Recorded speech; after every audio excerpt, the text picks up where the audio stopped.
নতুন বছরের নতুন করে জীবন শুরু করতে যাইতেছি। আমি এরকম একটা রিলস পোস্ট করছিলাম, ছোটোখাটো একটা রিলস পোস্ট করছিলাম যে নতুন বছরে আমি নতুন করে জীবন শুরু করতে যাইতেছি, বিয়ে করতেছি, সবাই চলে আসেন দাওয়াত খেতে। তো এই নিয়ে সবার আর কি অনেক কোশ্চেন ছিল, তো সব ক্লিয়ার করব এই ভিডিওতে। হ্যালো আসসালামু আলাইকুম গাইস, সবাই কেমন আছেন? তো আজকে আমি বেসিক্যালি গেছিলাম হচ্ছে আমার মেয়ের স্কুলে উদ্বোধনী অনুষ্ঠান ছিল, তো সেখানে তো আমার আর কি আমি জাত সিঙ্গেলই বলা চলে, কারণ আমাকে না কখনো একটু সুন্দর করে সাজুগুজু করলে ছবি টবি তুলে দেওয়ার মতো কেউ থাকে না। তো এইখানে আমাদের 4তলা ভাবির বাসা ব্যালকনি ছিল, আমি সুন্দর করে একটা ভিডিও নিয়েছিলাম রিলসের জন্য।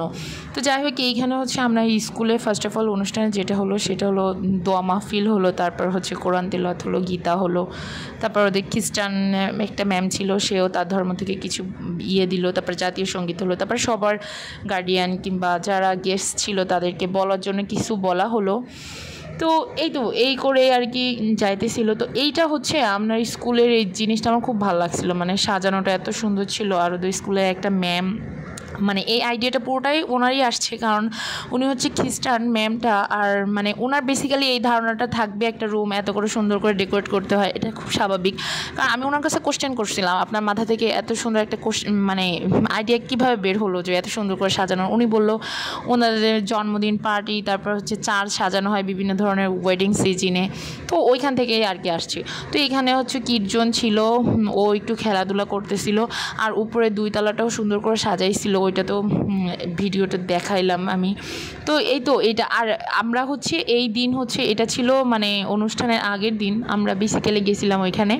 তো এখানে দেখতেছিলাম সব স্যার ম্যামরা কাজ করতেছিল, সবাই বেলুন ফুলাইতেছিল, বেলুনসগুলো এত সুন্দর করে মানে ফুলাইতেছিল, আমার খুব দেখে মজা লাগতেছিল। আর এইটা পুরো আগেই হয়তো সাজাইছে, আমি দেখি নাই, অতটা খেয়াল করি নাই। তো যে ভালো লাগছিলো, তো একটা ছোটোখাটো আমি এখানে ক্লিপ নিয়ে আসছিলাম, যেহেতু ডেইলি লাইফ মানে লাইফস্টাইল ভিডিও করি, তো এই জন্য। আর এইখানে যেদিন আমি স্কুলে গিয়েছিলাম সেদিন আসার পরে আমি ফ্রেশ ট্রেশ হয়েছিলাম, পরে আমিনা আমাকে একটা ফুল দিয়ে, সবসময় যেটা করে আমার কাছে একটা ফুল নিয়ে এসে বলে মাম্মি আই লাভ ইউ। তো এটা আমার জান পাখি সবসময় এটা করে। আর বেসিক্যালি আমার মেয়ে আমাকে অনেক বোঝে, যেটা কখনো আমার বাবা মাও বোঝে নাই। তো আর এই বেলুনসগুলো এত সুন্দর লাগছিলো, আমি ছোটো ছোটো ক্লিপ নিয়েছিলাম রিলস অ্যাড করার জন্য। আর এই বেলুনসেরই একটা ভিডিও আমি পোস্ট করছিলাম, আর সেইখানে বলছিলাম যে আপনারা সবাই চলে আসেন, নতুন বছরে নতুন করে জীবন শুরু করতে যাইতেছি। আসলে এরকম কোনো কিছুই না, এইটা আমি জাস্ট ফান করে দিয়েছিলাম। আর আমার তো জীবন শুরু করার কিছুই নেই, আমার জীবন আগের থেকেই সাজানো গোছানো আছে। তো এই ছিল ছোটোখাটো একটা ব্লগ। ভালো লাগলে অবশ্যই লাইক কমেন্ট শেয়ার করবেন।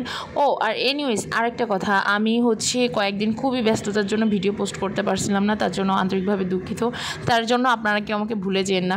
আর আজকের মতো এই পর্যন্ত, সবাই ভালো থাকবেন, টাটা। আমার জন্য দোয়া করবেন, আমি যেন ভালো থাকি। আল্লাহ হাফেজ।